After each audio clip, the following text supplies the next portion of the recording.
అందరికీ నమస్కారం. తెలుగు కథల నిలయం ఛానల్‌కి స్వాగతం. అద్దె ఇంట్లో చేరిన చాలా రోజుల వరకు సారథికి ఇంటావిడ గురించి ఏమీ తెలీదు. తెలీదు అనడం కంటే తెలుసుకోవడానికి అతను ప్రయత్నించలేదనడం సబబు. దానికి కారణం ఆసక్తి లేకపోవడమే. తన పనేదో తాను చూసుకోవడమే కానీ, సారథి సాధారణంగా ఇతర విషయాలు కల్పించుకోడు. ఒకరోజు అనుకోకుండా ఇంటావిడ విషయంలో జోక్యం చేసుకోవాల్సి వచ్చింది.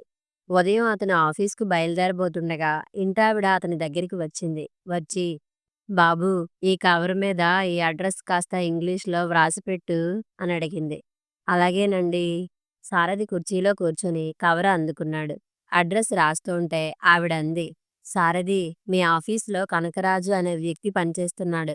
అతను నీకు తెలుసా?" సారథి తలెత్తి, "ఉన్నాడని తెలుసు గాని అతనితో నాకు పెద్దగా పరిచయం లేదండి" అన్నాడు. "నువ్వు నాకొక్క సహాయం చెయ్యాలి బాబూ." "ఏమిటో చెప్పండి." సారథి అడిగాడు. "అతను నాకు డబ్బివ్వాలి. చాలా రోజులైంది. కాస్త గుర్తు చెయ్యి" అందావిడ అర్దింపుగా. "అలాగేనండి" అని అడ్రస్ రాసి కవరిచ్చేశాడు. ఆవిడ లోపలికెడుతూ, "అతన్ని తప్పకుండా అడుగుతావుగా? దాదాపు 200 ఇవ్వాలి బాబూ" అంది. "అడుగుతానండి" అని చెప్పి సారథి ఆఫీస్‌కు బయలుదేరాడు. సారథి ఆ ఊరు ట్రాన్స్‌ఫర్ అయి నెల రోజులైంది. భార్య పురిటికి పుట్టింటికెళ్ళింది. దాదాపు 15 రోజులు హోటల్లో ఉండి అతి కష్టం మీద ఈ అద్దె ఇంటిని సంపాదించుకున్నాడు. ఇల్లు చిన్నది. ముందు వరండా, మధ్యగది విశాలంగానే ఉంటుంది. ఆ వెనక తడికెలతో అడ్డం కట్టిన వంటగది. కొంత ఇబ్బందిగానే ఉన్నా ప్రస్తుతం ఒంటరివాడు కాబట్టి సర్దుకుపోతున్నాడు. ఇంటావిడకు భర్త లేడు. ఇద్దరు పిల్లలు, ఆవిడ ఉంటారు. సారథి తన పరిధిలో తానుండి రోజులు ప్రశాంతంగా గడుపుతున్నాడు. అటువంటి సమయంలో ఇంటావిడ అతనికొక పని పురమాయించి తన ఇంటి గుట్టు అతనికి తెలిసేలా చేసుకుంది. ఆ రోజు మధ్యాహ్నం లంచ్ అవర్‌లో సారథి కనకరాజుని కలిశాడు. తనని తాను పరిచయం చేసుకున్నాడు. "మీతో ఒక చిన్న పని ఉండి వచ్చాను" అన్నాడు సారథి మొహమాటంగా. ఇటువంటి మధ్యవర్తిత్వం ఇబ్బందికరంగానే ఉంటుంది. "చెప్పండి" అన్నాడు కనకరాజు. "మీరు మా ఇంటావిడ దగ్గర డబ్బు తీసుకున్నారటగా" అన్నాడు సారథి. "మీ ఇంటావిడ? ఎవరు?" ఆశ్చర్యంగా అడిగాడు కనకరాజు. సారథి వివరంగా చెప్పాడు. కనకరాజు ముఖంలో రంగులు మారాయి. "ఓ, ఆవిడా?" కొంచెం వ్యంగ్యం ధ్వనించింది. "ఆ డబ్బు విషయం మీకు గుర్తు చేయమన్నారు. వీలైనంత త్వరలో ఇస్తే మంచిదని చెప్పమన్నారు" అన్నాడు సారథి. ఆ మాట వినగానే కనకరాజు తను డబ్బు ఇవ్వలేకపోయినందుకు పశ్చాత్తాపంతో కుమిలిపోతూ, త్వరలోనే ఇస్తానని చెప్పండి అంటాడేమోనని సారథి ఎదురుచూశాడు. కానీ కనకరాజు ఇంతెత్తున ఎగిరాడు. "ఏమిటి, ముష్టి రూ. 30కు కబురు చేసిందా? ఆవిడసలు మనిషేనా? నేను చచ్చినా ఇవ్వను, దిక్కున్న చోట చెప్పుకోమనండి" అన్నాడు కోపంగా. ఇంటావిడను అలా అనడం సారథికి చాలా కష్టం కలిగించింది. ఆవిడ 200 ఇతడు 30 అంటాడే? అయినా తీసుకున్న అప్పు రూపాయైనా తీర్చాల్సిందేగా అనుకుంటూ, "ఏమిటండి అలా మాట్లాడతారు? ఆవిడ మీకు సహాయం చేసింది కదా! అటువంటి వ్యక్తిని, మీకంటే వయసులో పెద్దావిడను అలా అనడం ఏం బాగాలేదు. డబ్బు తీసుకున్నప్పుడు తిరిగి ఇవ్వాల్సిన బాధ్యత మీకు లేదా?" అని అడిగాడు సారథి కొంచెం కరుకుగా. "ఊహూ, నేనివ్వను" అన్నాడు ఖచ్చితంగా. సారథికి కోపం వచ్చింది. ఛ! లోకంలో కృతజ్ఞత అనేది బొత్తిగా నశించిపోతోంది. ఎప్పుడూ ఎవ్వరికీ సహాయం చేయకూడదు అనుకున్నాడు సారథి. "ఇంకోసారి ఇటువంటి కబుర్లు చేయవద్దని మా అత్తగారితో గట్టిగా చెప్పండి" అంటూ కనకరాజు వెనుతిరిగాడు. ఆ మాట విని సారథి షాక్ తిన్నట్లయ్యాడు.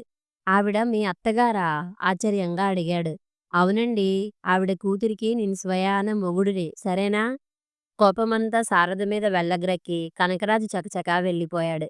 సారథికి వ్యవహారం అంతా పెద్ద సస్పెన్స్‌గా తయారైంది.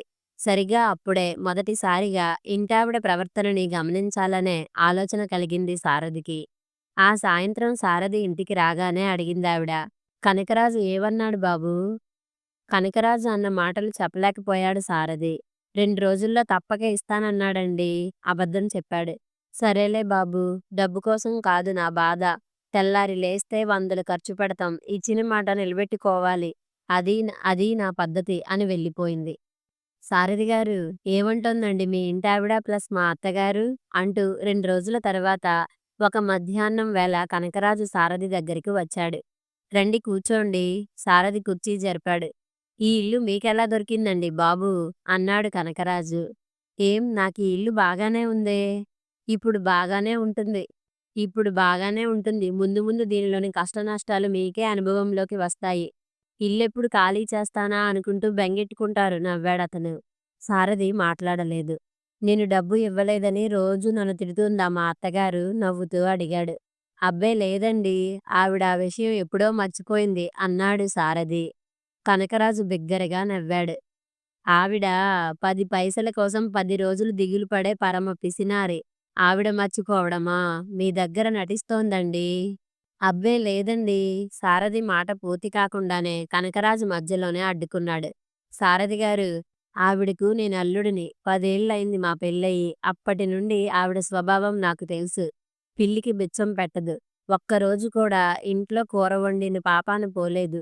రోజూ గంజినీళ్ళే. నా పెళ్ళైన ఇన్నాళ్లలో మళ్ళీ ఆ ఇంటికి నేను వెళ్ళలేదంటే నమ్ముతారా? సారథి నమ్మలేకపోయాడు. పెళ్ళైన 10 ఏళ్లలో కనీసం ఒక చొక్కా గుడ్డైనా ఎరగను. ఈ డబ్బైనా నేను ఊళ్ళో లేకపోతే నా కొడుక్కి జబ్బు చేయడం వలన మా ఆవిడ గాబరా పడి తల్లి దగ్గరికి వెళ్ళింది. అప్పుడు డాక్టరుకు మందులు కొనడానికి తల్లి దగ్గర తీసుకున్న డబ్బు. ఆ మాట విని సారథి నివ్వెరపోయాడు. మీరు చెప్పేది నిజమేనా? అబద్ధం చెప్పాల్సిన అవసరం నాకేం ఉందండి? సారథి ఇంకా నమ్మలేకపోతున్నాడు. సొంత మనవడికి జబ్బు చేస్తే మందులకు పెట్టిన ఖర్చా ఆవిడడిగేది? కేవలం అడగడం కాదు, బాకీ ఉన్నట్లు పీడిస్తోంది. లోకంలో ఇటువంటి వ్యక్తులు కూడా ఉంటారా? సారథి గారు, నా సంగతి సరే. ఆవిడ రెండో అల్లుడి పరిస్థితి మరీ దారుణం. ఆ కూతురెప్పుడో తల్లి దగ్గర 200 తీసుకుందిట వడ్డీతో సహా. అదిప్పుడు 500 అయిందట. ఇమ్మని గొడవ అని చెప్పి నవ్వడం మొదలెట్టాడు కనకరాజు. సారథి ఆశ్చర్యంతో ఉక్కిరిబిక్కిరయ్యాడు. ఏ మాటకి ఆ మాటే చెప్పాలి. కూతుళ్ళు మాత్రం చాలా మంచివాళ్ళండి. తల్లి గుణాలు ఒక్కటీ రాలేదు. ఆ మాట అంటుంటే కనకరాజు కళ్ళు మెరిశాయి. సారథి ఆ రాత్రల్లా ఇంటావిడ గురించే ఆలోచించాడు. ఆవిడ స్వభావం చాలా విచిత్రంగా కనబడసాగింది. ఇంటావిడ వింత స్వభావం గురించి భార్యకు ఉత్తరం రాసే వరకు మనస్సు శాంతించలేదు. మర్నాడు ఉదయం పెద్దగా అరుపులు వినబడితే ఉలిక్కిపడి నిద్రలేచాడు సారథి. అంత బిగ్గరగా అరుస్తోంది ఎవరా అని కిటికీ నుండి తొంగిచూశాడు. ఇంటావిడ ఎవరితోనో పోట్లాడుతోంది. ఇక నిద్రపోయే యోగం లేదని మంచం మీద నుండి లేచి ముఖం కడుక్కోవడానికి దొడ్లోకి వచ్చాడు సారథి. ఇంటావిడ, పొరుగావిడ గోడకు ఇటు అటు నిలబడి పోట్లాడుకుంటున్నారు. 10 నిమిషాలు తర్వాత 10 నిమిషాల తరువాత ఇంటావిడ దాటికి ఆగలేక అవతలావిడ వెళ్ళిపోయింది. ఇంటావిడ విజయగర్వంతో వెనుదిరిగింది. ఏమిటమ్మా, 2 కరేపాకు రెబ్బలు కోసిందో లేదో అంతసేపు ఆవిడని తిట్టడం ఎందుకమ్మా? కూతురు విసుక్కుంది. నీకెందుకు? నువ్వు లోపలికి పో కసిరిందావిడ. ఆ గాలి తన మీదకేమన్నా మల్లుతుందేమోనని సారథి గబగబా లోపలికొచ్చేశాడు. గంట తర్వాత ఆఫీస్‌కెడుతోంటే ఆవిడ సారథి దగ్గరికి వచ్చింది. కనకరాజు ఆఫీస్‌కొస్తున్నాడా బాబూ అని అడిగింది. ఆవిడ ఎందుకలా అడుగుతుందో సారథికి అర్థమైంది. కానీ ఈసారి అతడు ఎటువంటి మధ్యవర్తిత్వం చేయదలుచుకోలేదు. మాది ఒకే ఆఫీసయినా సెక్షన్లు వేరండి. నాకతని గురించి ఏమీ తెలీదు అన్నాడు సారథి నిర్మొహమాటంగా. ఆవిడ మాట్లాడకుండా వెళ్ళిపోయింది. సారథి ఆ సాయంత్రం ఆఫీస్ నుండి వచ్చేసరికి మళ్ళీ ఇంటావిడ ఎవరిమీదో అరుస్తోంది. ఈసారి ఆ అరుపులు ఇంట్లో నుండే వస్తున్నాయి కాబట్టి ఈసారి బలిపశువులు ఇంట్లో వాళ్ళే అనుకున్నాడు సారథి. తన వాటాలోకి వచ్చాడు. బట్టలు మార్చుకొని టీ పెట్టుకొని త్రాగుతుండగా ఇంటావిడ పోట్లాడేది కూతురితో అని తెలిసింది. అమ్మా, ఆయన క్యాంపుకెళ్ళారే, 4 రోజులుండి ఆయన వచ్చాక వెడతాను అంటోందా కూతురు. ఊహూ, కుదరదు. అతను క్యాంపుకెడుతున్నప్పుడల్లా నిన్ను పిల్లల్ని ఇక్కడికి తరిమేస్తుంటాడా?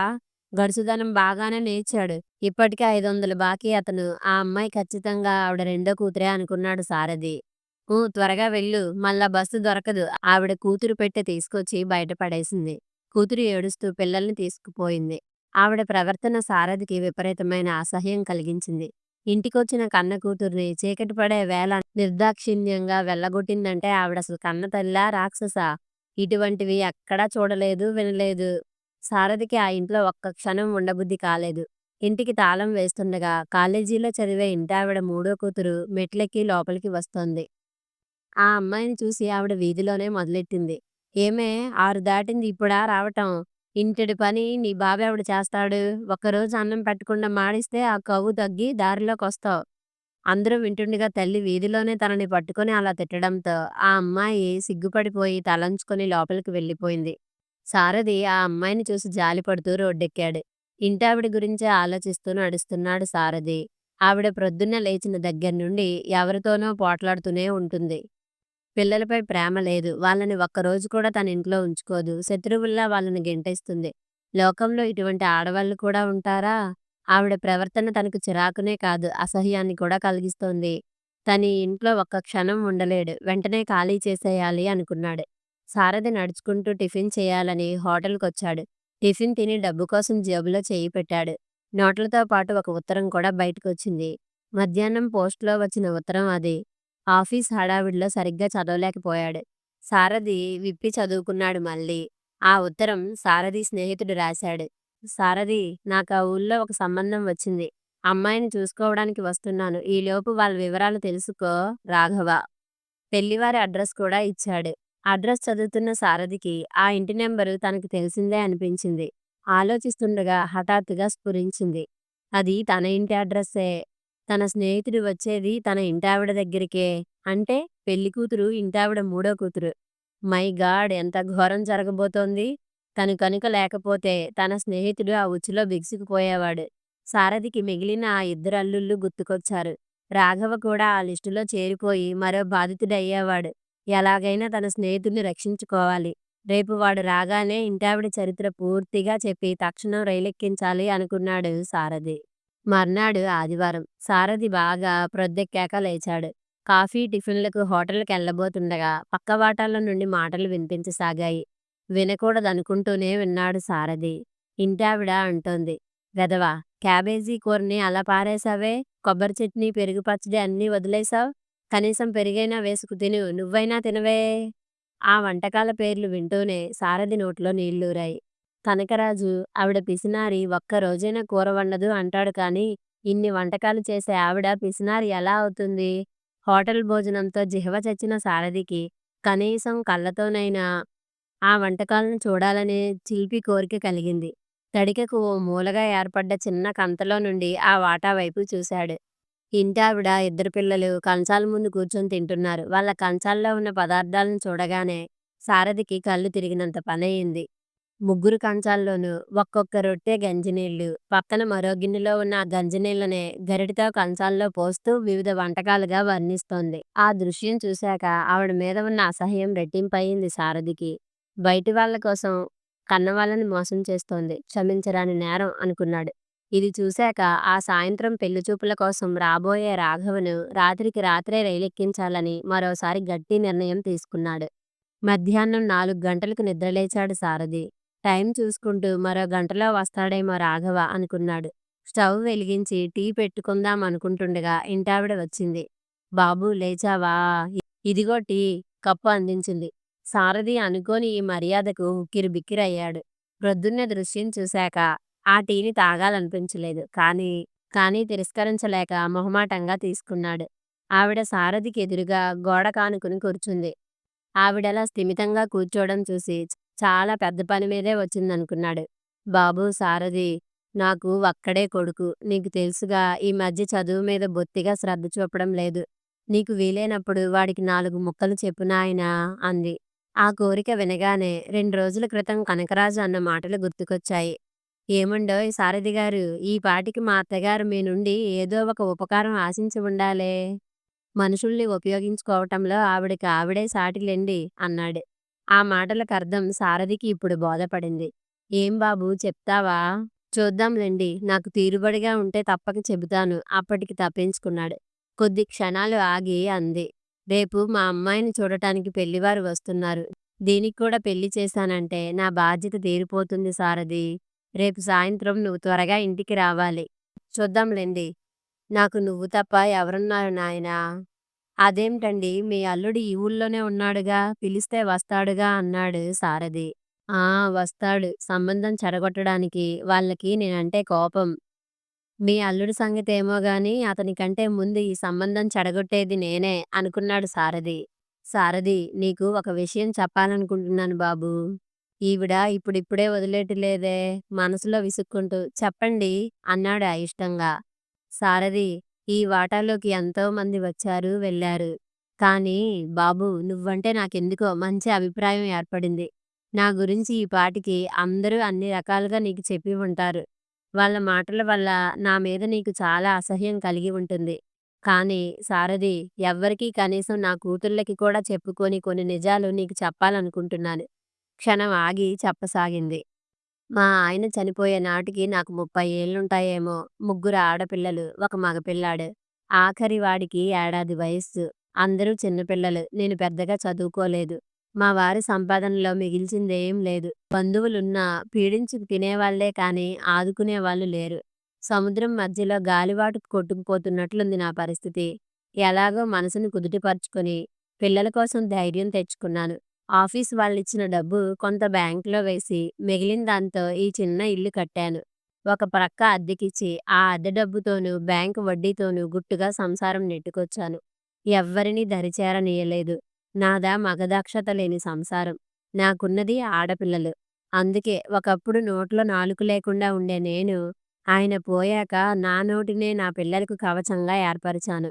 అందరికీ చదువులు చెప్పించాను. ఇద్దరాడపిల్లలకు పెళ్ళిళ్ళు చేశాను. ఆవిడ ఆగింది. సారథి కొయ్యబారినట్లు కూర్చుండిపోయాడు. సారథి, పెళ్ళయ్యాక నా కూతుళ్ళను ఒక్కరోజు కూడా నా ఇంటికి ఆహ్వానించలేదు. ఎందుకో తెలుసా? ప్రేమ లేక కాదు, డబ్బు లేక. ఆవిడ కళ్ళల్లో నీళ్లు తిరిగాయి. బాబూ, అందరికీ నేను రాక్షసిలా కనబడతాను. అంతేకాదు పిసినారిని, దుర్మార్గురాలిని. నేనిలా మారడానికి కారణం పరిస్థితులు. నేనిలా కఠినంగా లేకపోతే ఈ బంధువులు సంఘం కలిసి నన్ను, నా కుటుంబాన్ని నాశనం చేసి ఉందురు. కానీ ఒక్క విషయంలో నేను అదృష్టవంతురాలిని. నా అల్లుళ్ళిద్దరూ దేవుళ్ళు బాబూ. ఆ మాట అంటుంటే ఆవిడ కంఠంలో సంతోషం తొణికిసలాడింది. ఈ ఒక్క పిల్లకి పెళ్లి చేస్తే నా బాధ్యత తీరిపోతుంది. మగపిల్లాడు ఎలాగోలా బతికేస్తాడు. దీనికి సంబంధం కుదిరితే బావుండును అందావిడ కళ్ళొత్తుకుంటూ. ఇంటావిడ చెప్పడం ముగించింది. సజల నయనాలతో ఆవిడ కథ వింటున్న సారథి ఎలాగైనా రాఘవను ఒప్పించి ఇంటావిడ మూడో అల్లుణ్ణి చేయాలని గట్టిగా నిర్ణయించుకున్నాడు. కథ సమాప్తం. మరిన్ని మంచి కథల కోసం మా ఛానల్ని లైక్ చేయండి, షేర్ చేయండి, సబ్స్క్రైబ్ చేసుకోండి.